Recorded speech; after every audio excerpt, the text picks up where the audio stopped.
पूर्व उपराष्ट्रपति जगदीप धनखड़ ने आखिरकार ये बता दिया है कि बीजेपी से उनकी नाराजगी कितनी बड़ी और ज़्यादा थी। जो बीजेपी जगदीप धनखड़ के इस्तीफे के बाद ये कह रही थी कि उनका स्वास्थ्य खराब है और इसीलिए उन्होंने इस्तीफा दिया है, अब उसी बीजेपी के इस दावे को नकारते हुए जगदीप धनखड़ ने एक बार फिर से बीजेपी की पोल पट्टी खोल दी है।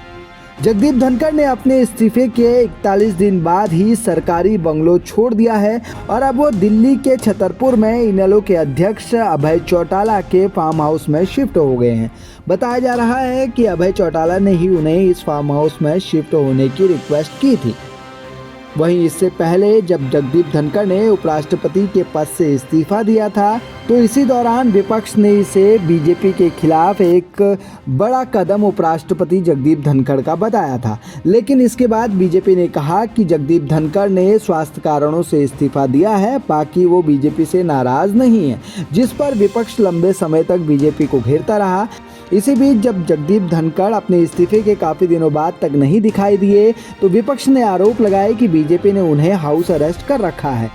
जिस पर बीजेपी ने विपक्ष की आलोचना की और कहा कि इस मुद्दे को इस तरह से लंबा खींचना नहीं चाहिए। हालांकि अब जब जगदीप धनखड़ ने अपना सरकारी बंगलो छोड़ दिया है और वो इनेलो के राष्ट्रीय अध्यक्ष अभय चौटाला के फार्म हाउस में जाकर शिफ्ट हो गए हैं, तो इन सभी कयासों को एक तरह से फिर से बल मिलना शुरू हो गया है।